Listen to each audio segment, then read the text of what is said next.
paz do Senhor, irmão. É uma alegria muito grande estar novamente aqui para continuar com o curso para a tesouraria de igreja.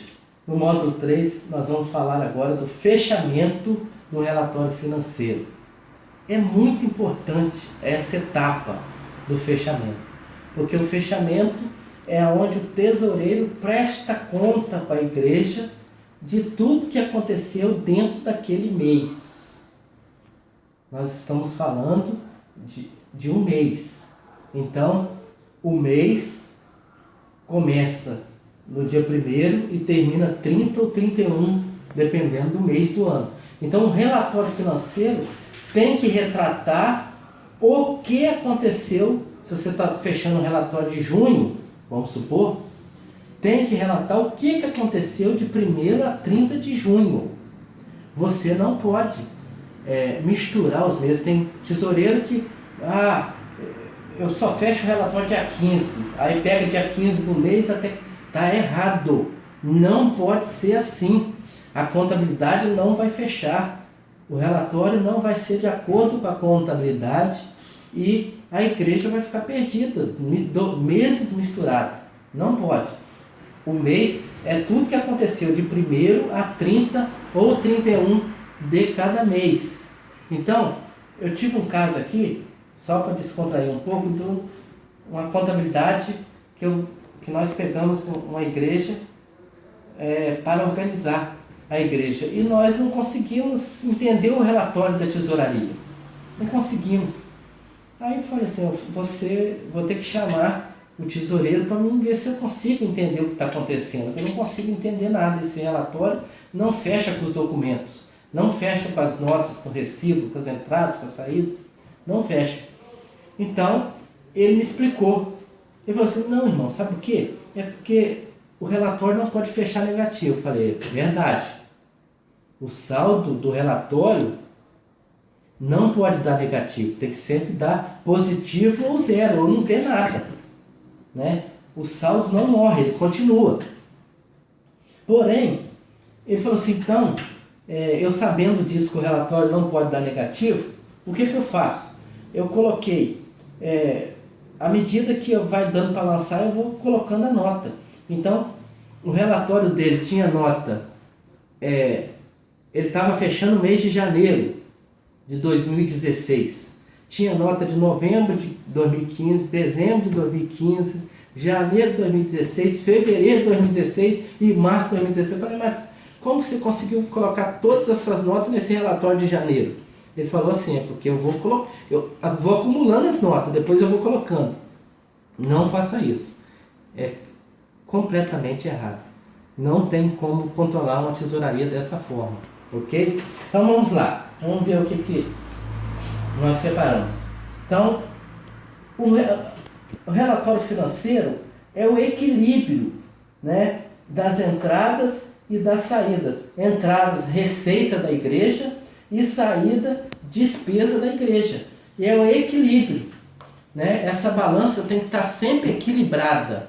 Então tem que ser um negócio bem feito. E também esse relatório vai para a comissão de exame de conta ou conselho fiscal da igreja para ser examinado e aprovado para depois ir para a assembleia da igreja. Então tem que estar tudo 100%.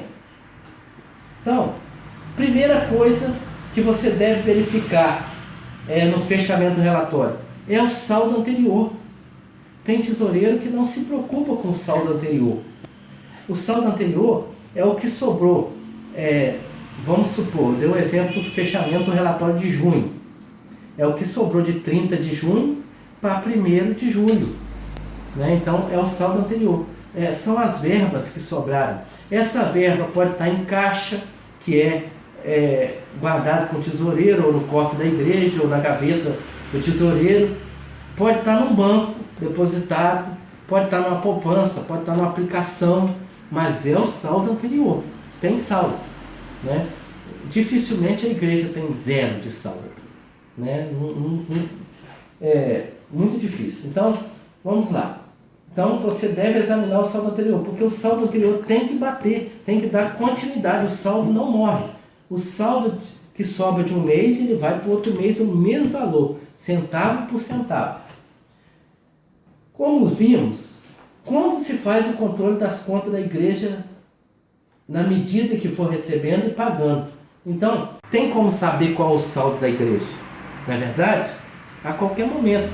Então, é muito quando você recebe, resista, paga, resista, você tem um saldo igual o extrato de banco que eu mostrei naquele relatório no slide, no vídeo anterior.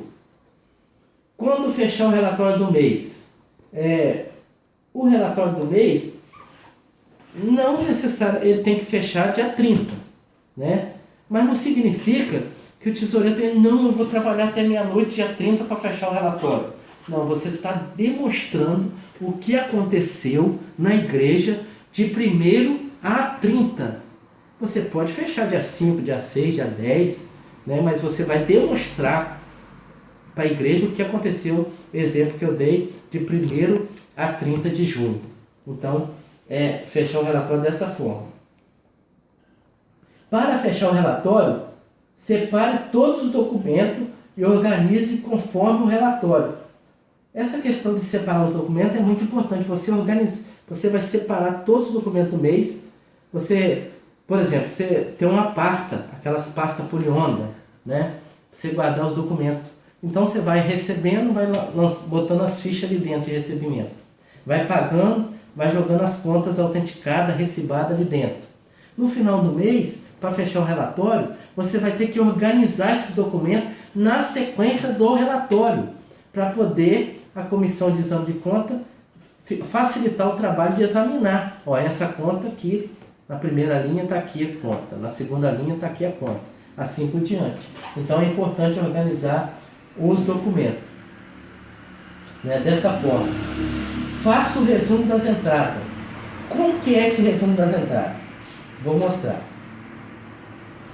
No nosso sistema de tesouraria, o Sisconfie, ele faz esse resumo aqui, ó. Cada ficha de registro de entrada, ele usa uma linha dessa. E aqui ele dá um resumo. Os dízimos de membro, os dízimos de não membro, as ofertas avulsas, as ofertas identificadas, que ele discrimina aqui embaixo as ofertas identificadas, e o total da ficha. Isso aqui é para poder totalizar o que entrou no mês. Totalizar o que entrou no mês. Então, é importante ter esse resumo de entrada para a comissão de exame de contas saber, realmente, conferido aqui, entrou, nesse caso aqui, R$ 12.227,05. Então, é muito importante esse resumo. E, como eu falei do saldo, como é tão importante você não se perder no saldo, você tem um saldo a todo momento, o tesoureiro é eficiente, a qualquer momento que alguém perguntar no saldo da igreja, ele sabe quanto que a igreja tem. Né? Então, olha só como que eu botei até uma regra aqui. O saldo inicial, que eu demonstrei aqui como SI, saldo inicial, mais as entradas, né, que eu demonstrei aqui como menos as saídas, que é igual a saldo final. Esse saldo final vai para o próximo mês. Então, todo mês é fechado dessa forma. Você pega o saldo inicial, mais as entradas e menos a saída, que dá o saldo final. Então, essa forma é usada no fechamento do relatório, mês após mês. E é muito importante você saber que é assim, porque eu recebo muitas igrejas que o tesoureiro não sabe que é assim e se perde no saldo. E também você deve lançar as entradas com o rendimento das poupanças e aplicações. Então você vai ter que ir lá em outras entradas no relatório, rendimentos financeiros, e vai botar o rendimento de poupança, rendimento de aplicação, caso a igreja tenha esse tipo de rendimento. Rendimento de poupança é uma entrada, não esqueça, é uma entrada. E também as taxas bancárias, que eu já até falei em outro vídeo, que é também uma saída. Então, ao fechar o relatório, você deve pegar todos os extratos de todas as contas da igreja. Não pode esquecer de nenhuma conta, porque senão seu relatório vai estar furado se deixar uma conta para trás. Tem que pegar todas as contas, poupança, aplicação, conta corrente, tudo que a igreja, todas as contas que a igreja tem. Agora, Conciliação bancária. A conciliação bancária você pode fazer no próprio extrato. Esse nome é um nome que assusta, conciliação bancária. O que é isso? É um nome que assusta, né? Mas não é não. É simples de fazer. Eu dei um exemplo aqui, ó. O exemplo é, você pega o saldo da conta corrente, né? Eu vou ter aqui Caixa Econômica Federal, o saldo lá do extrato, no dia 30 de junho, tinha R$700. Mas no seu relatório, o saldo da conta corrente no seu relatório só tem R$200. Você vai falar, mas não está batendo? E aí?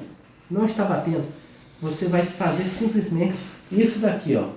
Saldo em conta corrente, R$700, menos cheques em trânsito. É porque às vezes você já pagou uma conta no dia 30/6, ou no finalzinho do mês 6, e essa conta ainda não saiu no banco. Não foi compensada no banco, esse cheque no caso. Esse cheque não foi compensado no banco. Então por isso que você deve fazer a conciliação bancária. No extrato, o seu saldo no relatório vai ficar R$200 sem problema. Porque no extrato você já demonstrou para o exame de conta ou para o Conselho Fiscal que tem um cheque que ainda não saiu. Ok? Isso que é a conciliação bancária. Então tem que também fazer isso com todas as contas correntes da igreja, caso a igreja possui saldo que não bata com o relatório. E agora eu vou passar um exemplo do relatório que você pode seguir como modelo, que é o programa que está disponível no nosso site, que é o Sisconfie, né? O modelo de relatório. Então o relatório começa assim, ó.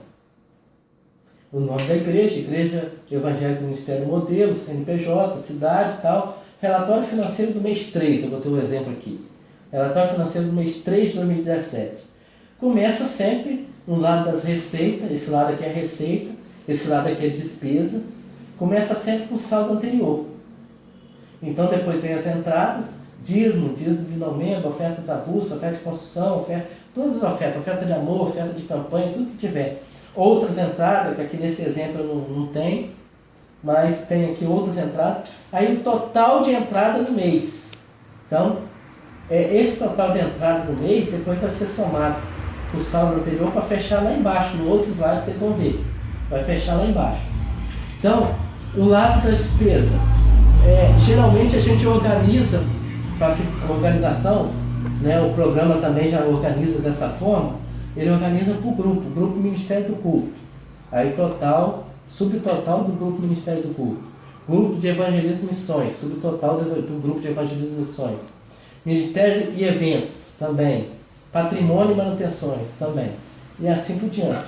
Vamos para o próximo vídeo que vocês vão ver a outra parte, a parte de baixo do relatório. Porque eu não coube tudo numa página, né? Então, aqui as informações adicionais, as linhas para o Conselho Fiscal assinar, o exame de conta assinar, né? Aqui a composição do saldo, né? Saldo em caixa, saldo em conta corrente, saldo em fundo de reserva e o saldo para o próximo mês que bate com esse saldo aqui. E aqui os outros grupos, despesa com pessoal, despesa administrativa e total de despesa. Então, esse saldo aqui, somado com o que entrou no mês, com mais o saldo anterior, deu esse total aqui. Esse total aqui, menos a despesa do mês, vai sobrar esse saldo aqui. Então, como eu estava falando, é aquela forma que eu falei, do saldo, o saldo inicial mais a entrada total, menos a saída igual a saldo final. Ok? E aqui eu exemplifiquei melhor, né, a composição do saldo. A composição do saldo você tem que discriminar muito bem discriminado, que é o saldo em caixa é o que você tem dinheiro em mãos, ou cheque, né, pré-datados ou fé-datados, como os irmãos brincam, fé-datados. Saldo em conta corrente, saldo em poupança, saldo em aplicação, saldo em fundo de reserva. Total do saldo transportar. Então, esse relatório é feito de maneira global, quer dizer, todos os saldos, todas as contas da igreja, que é o relatório financeiro geral da igreja, ok? Então é isso aí, meus amados irmãos. Eu agradeço a atenção né? E espero vocês no próximo vídeo, que também é muito importante, é os relatórios complementares, ok? Obrigado.